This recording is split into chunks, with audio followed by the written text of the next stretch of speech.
Hey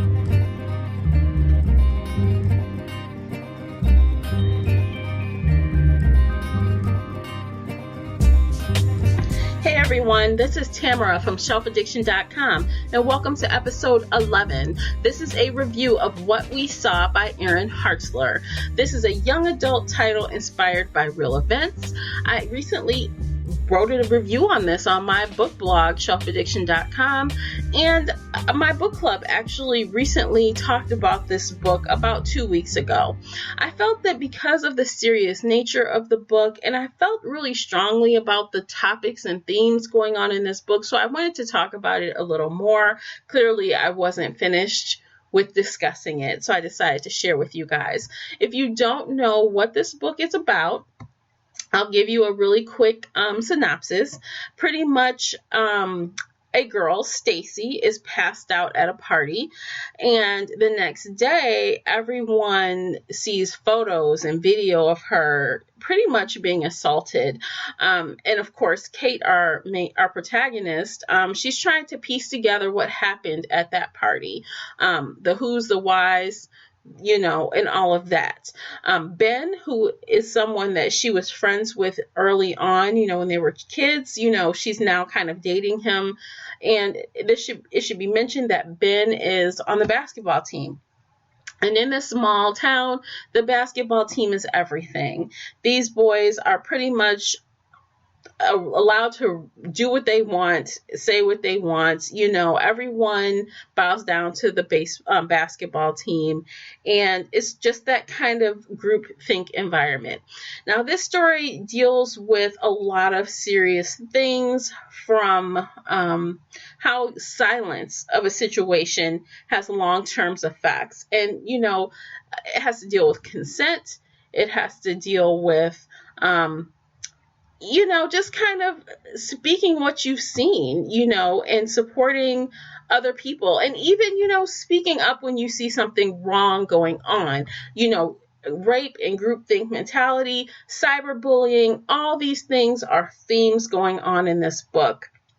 And, I think that recent stories that have come out in the news, like recently in the last month or so, really kind of, you can draw lines between this book and that case. And I'm talking about the Stanford rape case. And I think you guys all know about that. It's kind of been making the rounds. CNN has done a lot of coverage on it.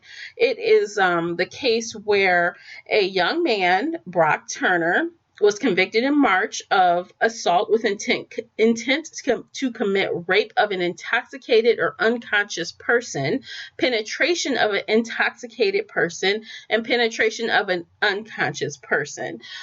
This guy was sentenced to like 6 months. It was something really ridiculous. And, everyone is outraged, and the judge, people are, really criticizing him. And they're talking about recalling him and all sorts of things.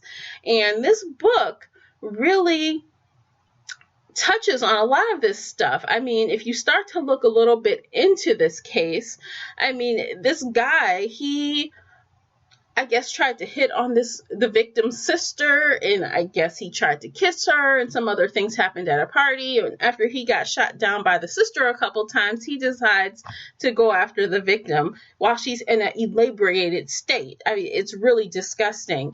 And when I was reading this book, this came to mind, that story came to mind.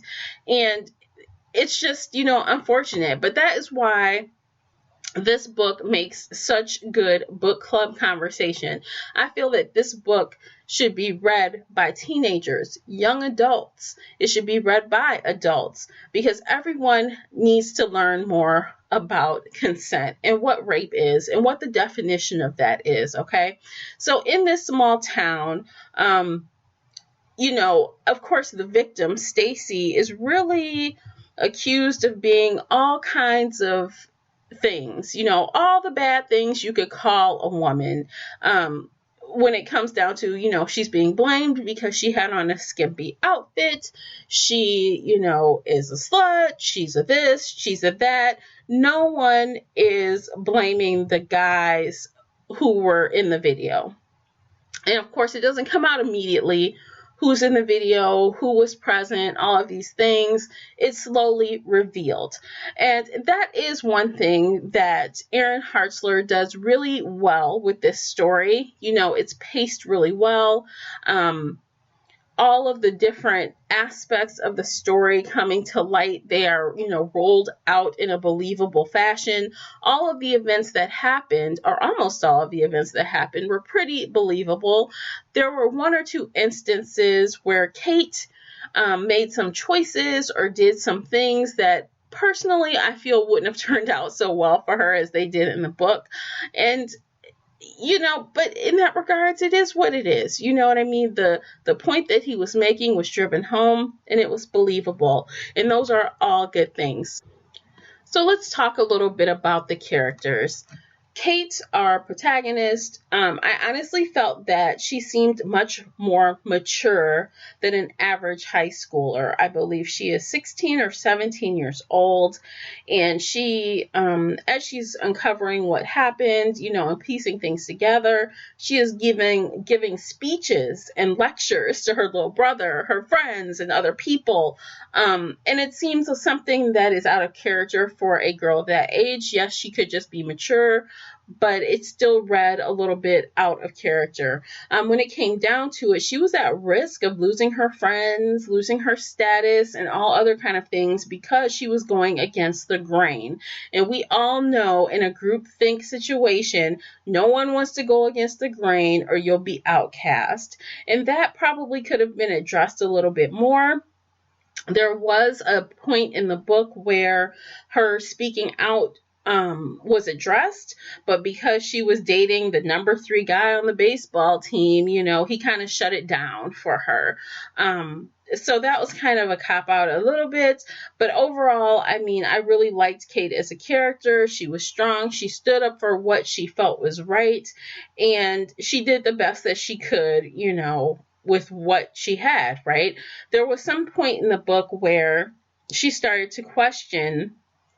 Well, okay, before I go any further, I should have told you from the beginning, this is a spoiler alert, okay? I know I gave some generals, but spoiler alert. I will say some things that were happening in this book, so if you haven't read it and you're sensitive to spoilers, you've been warned.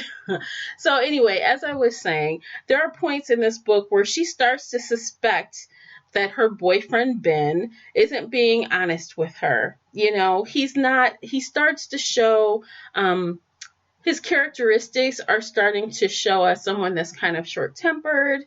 He, deals with his mother dreadfully. He talks to her in a way that no child should talk to their mother, even if they're having problems with, their parent. He even has this episode where he kind of feels like he's not listening to her. And it almost seems like he could have a little bit of that entitlement as far as sex and stuff going on. So he is not perfect by any means, but you do feel that, at least he's, I guess, trying to be a good guy. On the surface, he seems like a good guy, but is he? That's the question. Is he a good guy? And as with all, YA stories, of course, there's teenage angst going on. Ben and Kate are growing closer. They're falling in love. She's trying to decide if she wants to give her virginity to him, and all these other things are going on, which kind of muddy the waters for Kate a little bit. But she deals with them in an adult way. She's very mature, as I said earlier, and it makes those young teenage angsty moments bearable. Not to say that I hate teenage angst.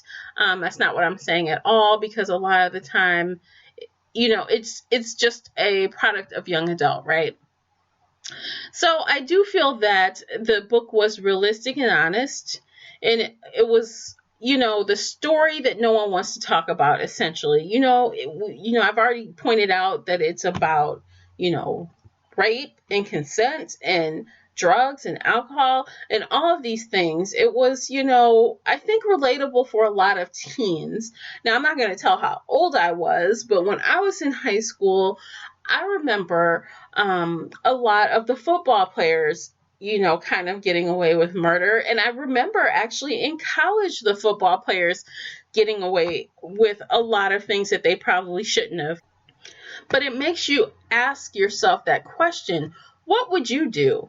If you saw something that was clearly wrong at that age in high school or college, what would you do? How far would you go? Would you stand up right then and there and stop it? Would you? I mean, it's easy to say, yes, you would. And I'd like to think that I would, despite what happens to me later. But that's a real question that needs to be, mulled over. And that was one of the things that the book club really talked about. And so this, all these different subjects are great for conversation. It's great for a parent and a child or a high schooler or whatever. It's a great conversation piece, period. Now, as far as like ease of reading and things like that, I kind of mentioned earlier that the plot was really smooth and timely, which is true.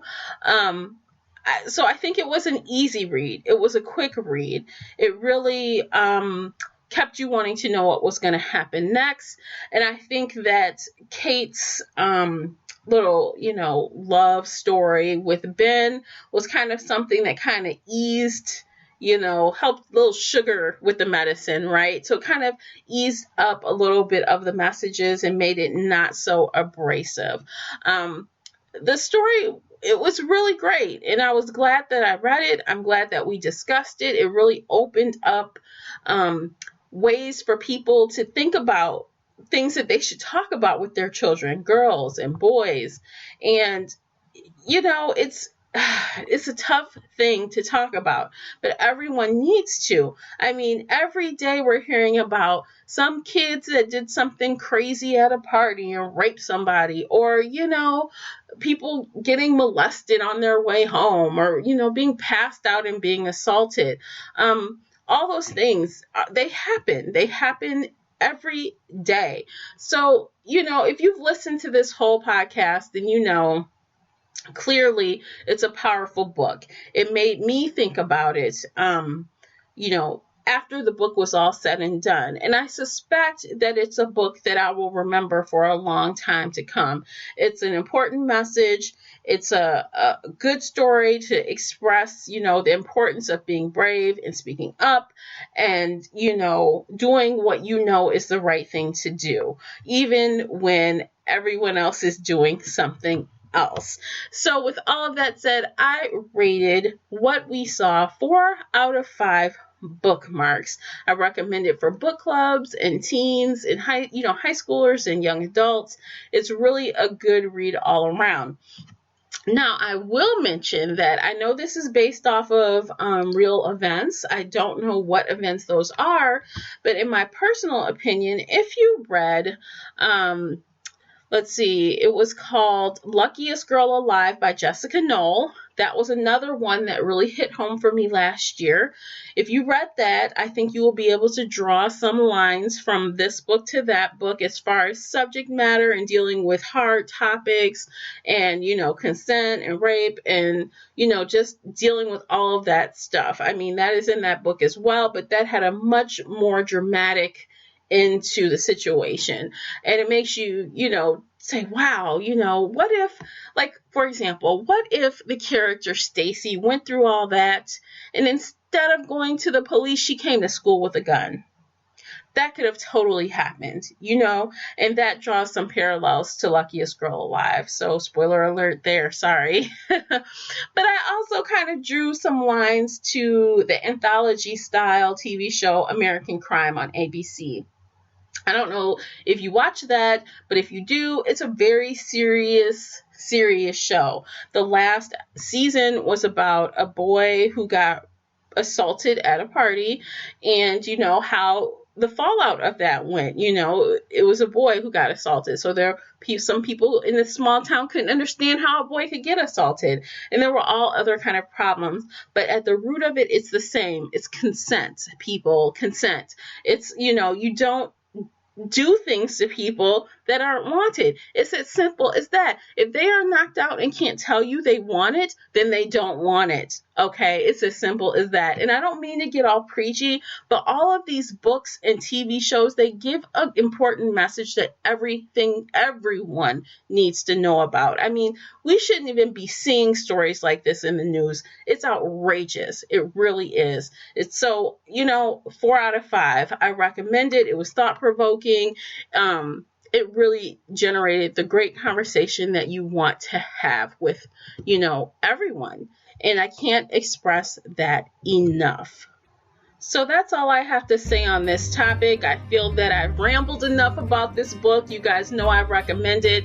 So thank you so much for listening. And before you go, please hit that follow button on Spreaker, the only place where you can listen live, or subscribe and listen later on iTunes or Google Play Music. Thanks again. And until next time, happy reading. Bye, guys.